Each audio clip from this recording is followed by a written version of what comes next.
Data manipulation language means that कि जब data को हम स्ट्रक्चर बनाने के बाद उसके अंदर डाटा सेव करते हैं, ठीक है।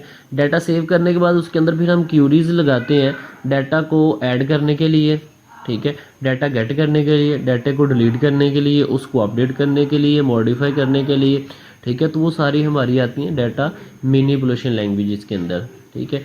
उसके बाद नेक्स्ट है हमारे पास data control language. Data control language means that कि हम जब डाटा हमने स्ट्रक्चर डिफाइन कर लिया, उसके अंदर डाटा सेव कर लिया, ठीक है, उसके बाद आता है data control language. Data control language बहुत इंपॉर्टेंट है, वो इस लिहाज से कि जैसे हमारे पास अब डाटाबेस पूरी पड़ी हुई है, जब भी किसी को यूजेज हमारे पास कोई स्पेसिफिक यूज़र आता है जस्ट डाटा एंट्री करने के लिए, ठीक है, तो हम फिर जो है वो उसको डाटा जस्ट लिमिटेड जो है वो in the form of data देते हैं, ठीक है, कि जो स्पेसिफिक कॉलम को जो है वो यूज़ कर सके। तो फिर हम क्या करते हैं अपने डाटाबेस के ऊपर प्रिविलेजेस जो है वो डिफ़ाइन करते हैं कि जो यूज़र आ रहा है उसको हमने सारी डाटाबेस नहीं दे देनी कि जो मर्ज़ी करे वो ऐड भी करे, डिलीट भी करे, अपडेट भी करे, नहीं, हमने just specific part of the database जो है वो कुछ कॉलम्स के लिए उसको व्यू दे देना यूज़र को कि जस्ट वो डाटे को जो है वो व्यू कर सके, ना कि वो सारे डाटाबेस को देख सके, ठीक है। तो ये होता है हमारे पास डाटा कंट्रोल लैंग्वेज। मज़ीद आके हम इनको जो है वो एक्सप्लेन के साथ भी देखेंगे। तो यहाँ पर मैंने जस्ट इनका एक कॉन्सेप्ट आप लोगों को दिया है जो आप लोगों को जो है वो अपने माइंड में ज़रूर रखें, जो आपके नेक्स्ट पेपर्स में बहुत ज़्यादा आपका हेल्पफुल होगा। These languages are called data sub languages, ठीक है। इन लैंग्वेजेस को हम डाटा सब लैंग्वेजेस भी कहते हैं because they do not have all constructs required for written general program that can be written using language such as C, C++ and Java, ठीक है जी। तो सबसे पहले data definition language. Data definition language it contains various statements to define structures to hold data of specific record type or object type or relationship among them any integrity constraints the data has to satisfy. An example data definition language is SQL in a data type create table customer, ठीक है।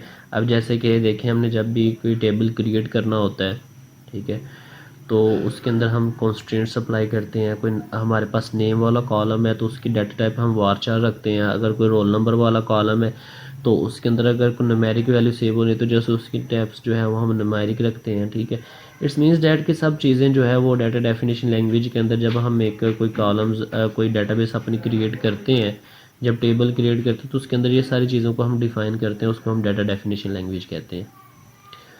Create table customer का table create करना है, ठीक है।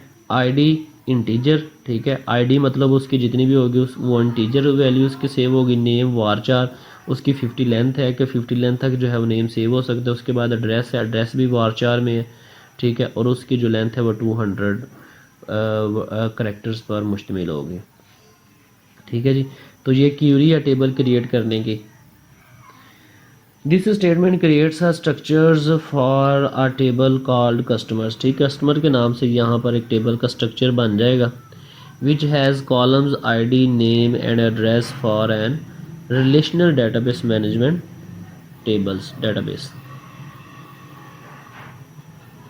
तो next है हमारे पास data manipulation language. Data manipulation language means that जैसे मैंने आपको स्टार्टिंग में बताया data manipulation language used to retrieve data from the database, add data is to database, modify data, delete data, ठीक है जी। जितने भी ऑपरेशंस हम परफॉर्म करते हैं आफ्टर डाटाबेस कंस्ट्रक्शन, ठीक है, तो ये सारे हमारे डाटा मैनिपुलेशन लैंग्वेजेस कहलाते हैं।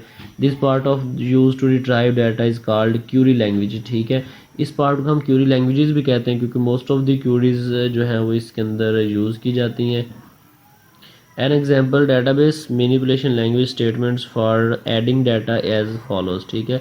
तो नीचे हमारे पास एक क्यूरी लिखी है जिसके ज़रिए हम अपनी डाटाबेस के अंदर जो है वो डाटा ऐड कर सके। जैसा कि हमने पीछे डाटाबेस एक टेबल क्रिएट किया कस्टमर नाम का, अब हम उसके अंदर कुछ वैल्यूज़ जो है वो अगर इंसर्ट करना चाहते हैं तो हम कैसे, हमारे पास इंसर्ट की क्यूरी इंसर्ट इनटू कस्टमर, ठीक है। कस्टमर के अंदर हमने वैल्यू इंसर्ट करनी है। अब ये जो हमारे पास क्यूरीज़ है ना, मोस्ट ऑफ द स्टूडेंट्स इसको बहुत ज़्यादा जो है वो डिफ़िकल्ट लेते हैं, लेकिन इंतहा किस्म की आसान ये क्यूरीज़ हैं। क्योंकि देखें ये स्टेटमेंट्स के अंदर ही जो है वो सिंपली बताया जा रहा है, जैसे सिंपल इंग्लिश का सेंटेंस होता है ऐसे हमारी जो है वो क्यूरी लिखी होती है। तो अगर आप सिंपल थोड़े से फोकस के साथ इसको जो है वो डाटाबेस को पढ़ेंगे तो आपको बहुत अच्छी लगेगी। और इसका मेन एडवांटेज आपको ये मिलेगा क्योंकि ये कंप्लीट अलग से जो है वो डाटाबेस एक फील्ड है कंप्यूटर साइंस की। ठीक है, आप अपना प्रोफेशनल भी इसके अंदर चूज़ कर सकते हैं। बहुत ज़्यादा अच्छी अच्छी डिमांड्स हैं मार्केट्स के अंदर, इसकी जॉब्स हैं। ठीक है, तो अगर आप इसको अच्छे तरीके से करते हैं, नेक्स्ट आप इसको एडवांस लेवल पे करते हैं, तो आप जो है वो वेरी सून जो है वो जॉब भी इसमें हासिल कर सकते हैं। और ये बहुत जो है वो इजी है और इसका स्कोप भी आजकल जो है बहुत ज़्यादा है, क्योंकि कोई भी ऐसा डिपार्टमेंट नहीं है जिसके अंदर कंप्यूटर का यूज़ ना हो रहा हो, और कंप्यूटर का यूज़ हो रहा हो उसके अंदर फिर डाटाबेस ना सेव, क्योंकि हर ऑर्गेनाइजेशन चाहती है कि लॉन्ग टर्म के लिए अपने डाटा को सेव करके रखे, और सारा काम जो है मोस्ट डिपेंड करता है हमारी डाटाबेस के ऊपर।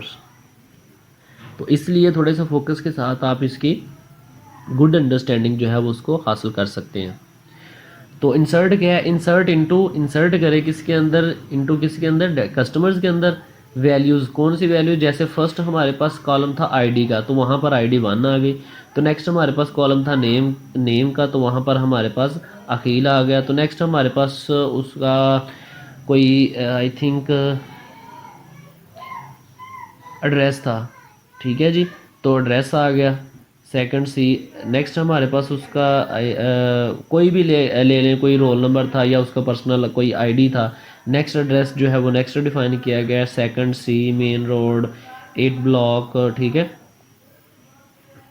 तो नेक्स्ट उसके पास हमारे पास जो है कोई उसकी यहाँ पर कंप्लीट उसका जो है वो एड्रेस हो रहा है। तो नोट करने वाली बात यह है कि term data manipulation language and query language are used interchangeably. ठीक है, कि हमारे पास क्यूरी लैंग्वेज और डीएमएल, इसको जो है वो हम इंटरचेंजेबली भी यूज़ कर सकते हैं। मतलब डाटा मैनिपुलेशन लैंग्वेज को एज हम क्यूरी लैंग्वेज भी जो है वो उसको भी इसकी जगह पे यूज़ कर लेते हैं, क्योंकि मोस्ट ऑफ जितने भी वर्क्स हैं इसके बारे में ज़्यादा क्यूरीज इसके अंदर जो है वो इसके अंदर हम यूज़ करते हैं। तो नेक्स्ट है हमारे पास DCL। DCL is use to control access to the data. ठीक है, जैसे कि मैंने स्टार्टिंग में आपको बताया था कि हम किसी भी कस्टमर की लिमिटेड एक्सेस कर देते हैं, तो डाटा कंट्रोल लैंग्वेज जो है हमारे पास कंट्रोल एक्सेस होती है डाटा की। Controlling data access primarily involves giving privileges. ठीक है, प्रिविलेजेस होता है कि किसी को किसी चीज़ की एक्सेस देना। ठीक है, to users to access data item or taking away privileges from the users who do not need them and transactions management. ठीक है, कि हमने जस्ट उनको वो चीज़ें देनी है यूज़र्स को जो वो यूज़ करना है, जो उसके रेलिवेंट है। अदर चीज़ें जो है वो हमने उसको नहीं देनी जी, वो उसके रेलिवेंट नहीं है। इसकी एग्जांपल है हमारे पास कि हम कैसे जो है वो किसी को ग्रांट करते हैं प्रिविलेजेस। ग्रांट सेलेक्ट ऑन, ठीक है, कस्टमर्स टू अली। ठीक है, हम जो है यहाँ पर ग्रांट कर रहे हैं, एक प्रिविलेजेस दे रहे हैं सिलेक्ट की कस्टमर्स टेबल्स को। कस्टमर टेबल अली के हमारे पास यूज़र है जो हमारे पास काम कर रहा है, उसको जो है वो हम कस्टमर टेबल की एक्सेस दे रहे हैं कि वो जस्ट चीज़ों को सिलेक्ट कर सकता है, मतलब चीज़ों को सिलेक्ट क्यूरी उसके ऊपर लगा के उनको देख सकता है। ठीक है, ये नहीं है कि उसके अंदर कोई एडिट नहीं कर सकता, वो डिलीट नहीं कर सकता, डाटा को मॉडिफाई नहीं कर सकता।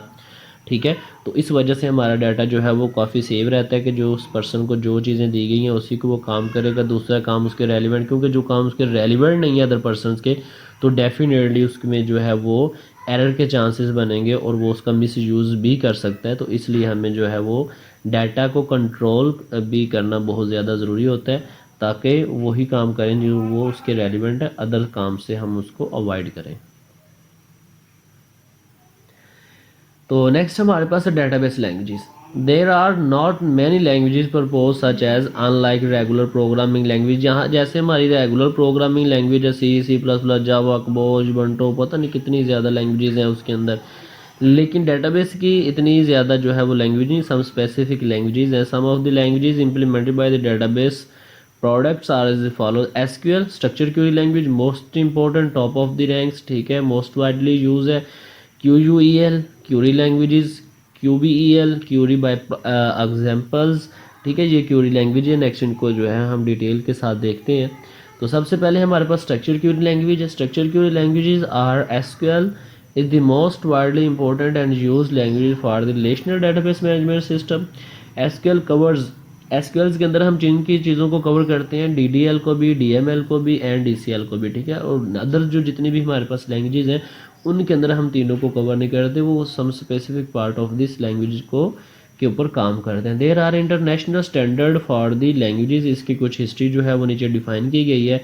Define by D Chamberlin of IBM in 1974 as sequel, ठीक है। स्टार्टिंग भी इसको क्या एज अ क्या नाम दिया गया था 1974 के अंदर, जब इसको डेवलप किया था IBM ने, तो सीक्वल का नाम दिया गया था इसको। सीक्वल मीन्स के स्ट्रक्चर इंग्लिश क्यूरी लैंग्वेज, ठीक है। जैसे मैंने आपको स्टार्ट में बताया कि ये जो क्यूरीज हैं हमारे पास डिफ़िकल्ट नहीं है, जस्ट इंग्लिश लाइक वर्ड्स हैं। जैसे हम किसी से कोई कहते हैं कि यार डाटा जो है वो इस बॉक्स के अंदर कुछ चीज़ें डाल दो, उसको पता चलता है इसने कुछ चीज़ें डाल के उसके अंदर। मैं आप कहता हूँ कि डाटा जो है हमने 1 2 3 1 पॉइंट पे नेम इंटर करो, सेकंड पॉइंट पे सेकंड नेम, थर्ड पॉइंट पे दूसरा नेम इंटर करो, तो आप ऐसे ही इन चीज़ों को समझ के भी क्यूरी बना देते हैं, ठीक है।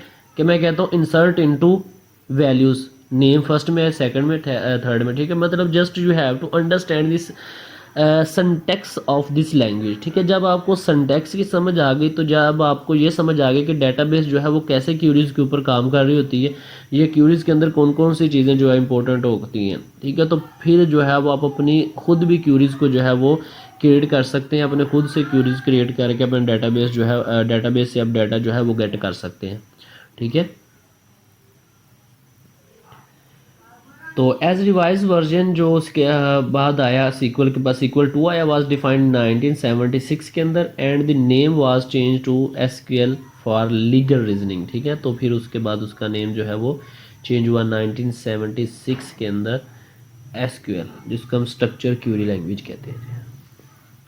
उसके बाद QUL है, ये आप लोग पढ़ लीजिएगा, अपना MCQs के लिहाज से आपको पेपर में आ सकता है। उसके बाद QBE है, उसको पढ़ लें, ये भी इम्पोर्टेंट है, क्योंकि आप देख रहे हैं कि ये जो हमारे पास डाटा डिफाइन के लिए वो यूज़ होता है इसके अंदर, ठीक है। तो इसी लिहाज से इसके अंदर भी कुछ सम चीज़ें हैं जिसके अंदर वो यूज़ होता है, some specific part of the database के अंदर यूज़ होता है। लेकिन जो हमारा SQL है वो तीनों लैंग्वेजेस को जो है वो कंप्लीट करता है, DDL, DML एंड DCL, ठीक है।